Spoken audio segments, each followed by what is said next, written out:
O que é que o ressonar tem a ver com o sucesso de uma cirurgia? Parece uma pergunta estranha, né? Mas a resposta é surpreendente e, na verdade, é muito mais importante do que a gente imagina. Vamos analisar como uma condição de sono super comum pode de repente virar um risco bem sério quando a anestesia entra em cena. Agora, olhem bem para este número. É impactante. Mais de metade, mais de 50% dos pacientes cirúrgicos que têm apneia de sono nem sabem que têm. Nunca foram diagnosticados. E o que é que isto significa? Significa que entram no bloco operatório e a equipa médica não faz ideia de que existe um fator de risco crucial. Estão a navegar numa situação potencialmente perigosa, mas completamente às cegas. E aqui fica a grande questão, certo? Qual é o perigo, exatamente? Porque é que uma coisa que acontece durante o sono pode complicar tanto uma cirurgia? É isso que vamos desvendar agora, os perigos que se escondem por detrás de uma noite de sono que parece, à partida, inofensiva. Então, vamos começar pelo início. A apneia obstrutiva do sono, ou SAOS como é conhecida, é muito, mas muito mais do que apenas ressonar alto. No contexto de uma cirurgia, ela transforma-se num fator de risco gigante que, infelizmente, passa muitas vezes despercebido. E os números aqui falam por si. Não estamos a falar de riscos pequenos. A SAOS está diretamente ligada a complicações bem sérias. Pensem nisto, um risco 8 vezes maior de precisar de uma máquina para ajudar a respirar depois da cirurgia. Isto já mostra o impacto brutal que a SAOS pode ter na recuperação. E no cenário mais grave, falamos de um risco aumentado de anóxia cerebral, ou seja, falta de oxigênio no cérebro. Ok, para percebermos bem a dimensão deste risco, temos de perceber a condição em si. O que é afinal, a apneia obstrutiva do sono? Como é que este distúrbio funciona no corpo enquanto dormimos? De forma bem simples, é o seguinte: durante o sono, os músculos da garganta relaxam tanto que acabam por bloquear a passagem de ar. Uma apneia é quando a respiração para por completo. Uma hipopneia é quando para só parcialmente. Mas o resultado é o mesmo. O corpo fica repetidamente privado de oxigênio. Isto não acontece 1 ou 2 vezes por noite. Acontece noite após noite após noite. Vejam só a diferença gritante. Do lado esquerdo, num sono normal, a via aérea está aberta, o ar flui sem problemas. Já do lado direito, com a apneia, a via aérea colapsa. É um problema puramente mecânico. O cérebro até manda o sinal para respirar, mas o ar simplesmente não consegue passar. E este ciclo de bloquear e acordar de repente pode repetir-se dezenas ou até centenas de vezes, todas as noites. E é aqui que a história se complica. A anestesia, aquela ferramenta incrível que torna a cirurgia possível e sem dor, interage com a apneia do sono de uma forma particularmente perigosa.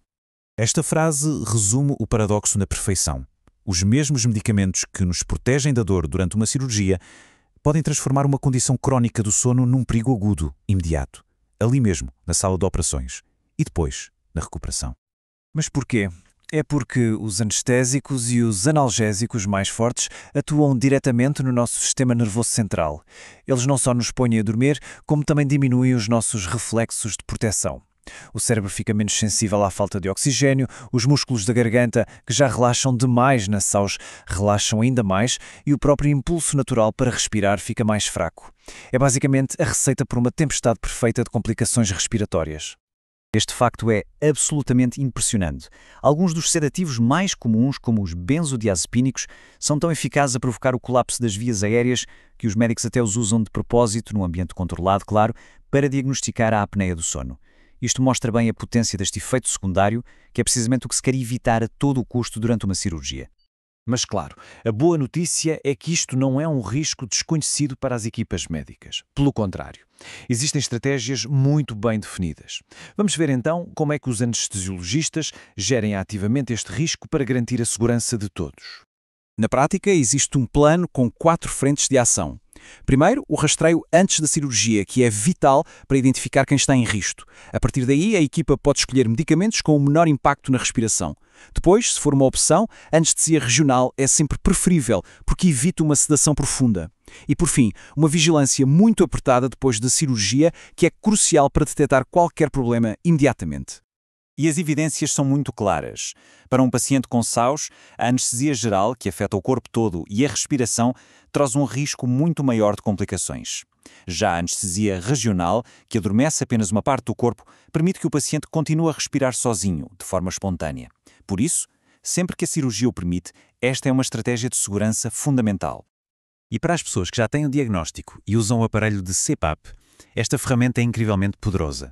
Usar o aparelho de forma consistente antes da cirurgia ajuda a preparar as vias aéreas, e voltar a usá-lo o mais cedo possível depois da operação protege contra o colapso provocado pelos analgésicos. Aumenta imenso a segurança. E finalmente chegamos à parte mais importante. O que é que cada um de nós pode fazer? A segurança na sala de cirurgia não depende só da equipa médica. Começa com a informação e o conhecimento que temos sobre o nosso próprio corpo.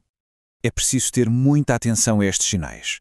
Se algum deles for familiar, aquele ressonar muito alto e frequente, um cansaço constante durante o dia, ou se alguém já comentou que a pessoa para de respirar durante o sono, é absolutamente crucial partilhar essa informação com a equipa médica. Isto não é um pormenor, pode mudar por completo todo o plano anestésico. E terminamos com esta reflexão. Uma simples conversa sobre a qualidade do sono pode ser, literalmente, a diferença entre uma cirurgia de rotina, sem problemas, e uma complicação grave. É um lembrete muito poderoso de como a comunicação aberta e honesta é uma das ferramentas mais eficazes que existem para proteger a nossa saúde.